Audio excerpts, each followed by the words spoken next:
Hai, Assalamualaikum. Perkenalkan nama saya Yesi Amara Dinda dengan NPM 2004010018, kelas PAI reguler 3A, yang pada kesempatan kali ini akan mempresentasikan hasil kerja saya dalam mata kuliah Ushul Fikih dengan dosen pengampu Bapak Subur dengan materi yang berjudul Ijtihad. Pengertian ijtihad. Ijtihad dari segi bahasa berasal dari kata ijtihado yang berarti bersungguh-sungguh, rajin, giat, atau mencurahkan segala kemampuan. Jadi, menurut bahasa, ijtihad ialah berupaya serius dalam berusaha atau berusaha yang bersungguh-sungguh. Sementara secara istilah, para ulama usul mendefinisikan ijtihad sebagai berikut. 1. Wahbah al-Zuhaili. Ijtihad adalah melakukan istimbat hukum syariat dari segala dalilnya yang terperinci di dalam syariat. Yang kedua, Abdul Hamim Hakim. Ijtihad adalah mengerahkan segenap kemampuan dalam rangka untuk memperoleh hukum syara dengan jalan istimbat dari Al-Quran dan As-Sunnah.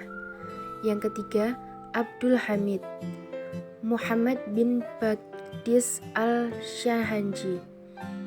Ijtihad adalah mengerahkan segenap kemampuan untuk melakukan istimbat hukum dari dalil syara dengan kaidah-kaidah, dan orang melakukan ijtihad tersebut adalah orang yang pakar dalam bidang ilmu-ilmu Al-Quran dan Al-Sunnah, memiliki pengetahuan yang luas tentang maqasid syariah atau tujuan-tujuan hukum Islam, dan memiliki pemahaman yang benar terkait dengan bahasa Arab.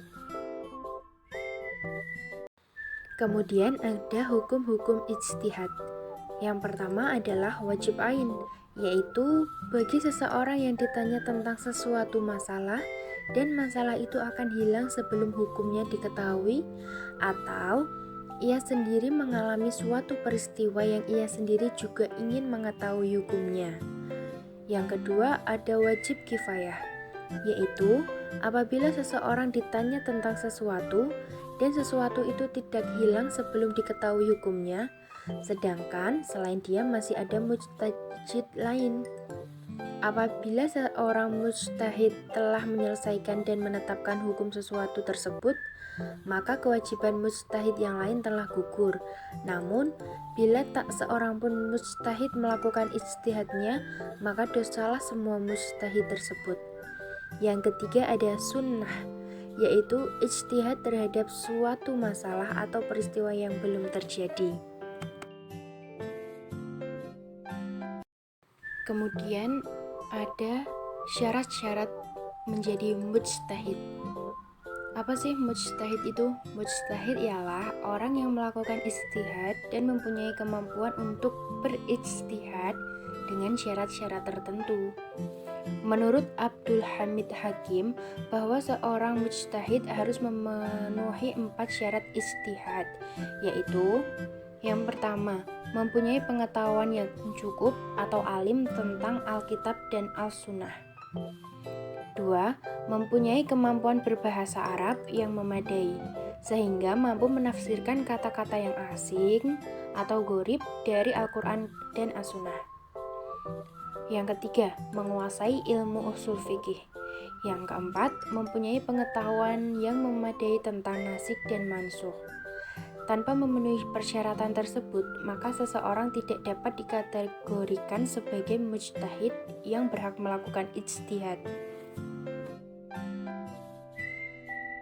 Kemudian ada tingkatan mujtahid. Yang pertama yaitu mujtahid mutlak mustaqil atau mujtahid independen, yaitu seseorang mujtahid yang membangun teori dan kaidah istimbat sendiri tanpa bersandar kepada kaidah istimbat pihak lain. Yang kedua yaitu mujtahid muntasib atau mujtahid afiliatif, yaitu mujtahid yang melakukan ijtihad dengan menggunakan kaidah istimbat tokoh madzhab yang diikutinya, meskipun dalam masalah-masalah furu' ia berbeda pendapat dengan imam yang diikutinya itu.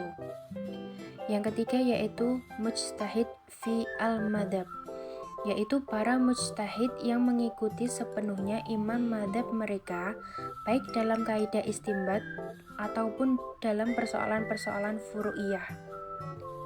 Yang keempat yaitu mujtahid murajjih, yaitu mujtahid yang tidak mengistimbatkan hukum furu'. Mereka melakukan istihad hanya terbatas membandingkan beberapa pemikiran hukum mujtahid sebelumnya, kemudian memilih salah satu yang dianggap arjah atau paling kuat. Ruang lingkup ijtihad ada dua. Yang pertama, al-masail al-furu'iyah al-dhoniyah, yaitu masalah-masalah yang tidak ditentukan secara pasti oleh nas Al-Quran dan hadis.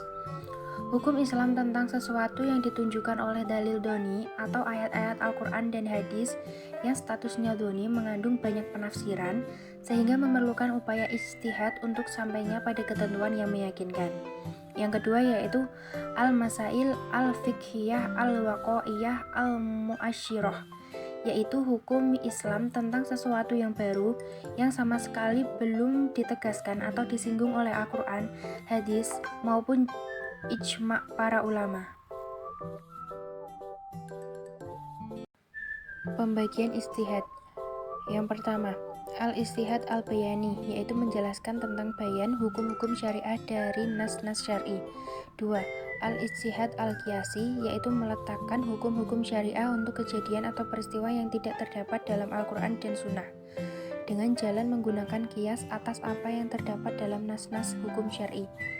3. Al-istihad al-istilahi, yaitu meletakkan hukum-hukum syariah untuk kejadian atau peristiwa yang terjadi yang tidak terdapat dalam Al-Quran dan Sunnah menggunakan ar-ra'yu yang disandarkan atas istislah.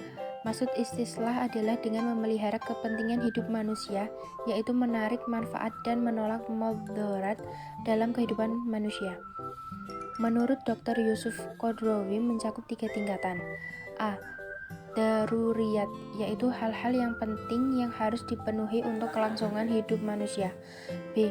Hajiyat, yaitu hal-hal yang dibutuhkan oleh manusia dalam kehidupannya. C. Tahsinat, yaitu hal-hal pelengkap yang terdiri atas kebiasaan dan akal yang baik. Kaidah-kaidah ijtihad. Pengertian kaidah. Kaidah secara bahasa dapat diartikan sebagai dasar, fondasi, dan pokok. Sementara secara istilah, kaidah adalah ketentuan yang bersifat umum yang diaplikasikan terhadap semua bagian-bagiannya. Dengan demikian, kaidah adalah ketentuan yang bersifat dan mencakup. Yang dicakup dari ketentuan umum itu adalah semua bagian-bagian, dan cakupan terhadap bagian itu adalah untuk mengetahui ketentuan hukum yang ada di bagian itu. 2. Rumusan kaidah ijtihad. 1. Kaidah pertama, ijtihad adalah salah dasar dari dasar-dasar fikih atau usul fikih. 2. Kaidah kedua, tidak ada ijtihad kecuali dari kalangan ulama mujtahid. Kaidah ketiga, yang wajib ijtihad dan yang benar adalah satu. Kaidah keempat, pintu ijtihad adalah terbuka, tidak tertutup. Kaidah kelima, tidak ada ijtihad bersamaan dengan adanya nas. Kaidah keenam, ijtihad itu berpahala. Kaidah ketujuh, ijtihad jama'i adalah lebih utama dibanding dengan ijtihad individu. Kaidah kedelapan, ijtihad dalam rangka untuk memahami nas adalah terpuji. Kaidah kesembilan, ijtihad itu tidak batal oleh ijtihad lain. Kaidah ke-10, taklid kepada mujtahid adalah wajib bagi orang awam. Kaidah ke-11, yaitu ijtihad seseorang perempuan diperbolehkan. Demikian presentasi dari saya, kurang lebihnya saya mohon maaf. Semoga materi yang baru saja disampaikan dapat bermanfaat bagi saya dan teman-teman semua. Akhirul kalam, wassalamualaikum warahmatullahi wabarakatuh.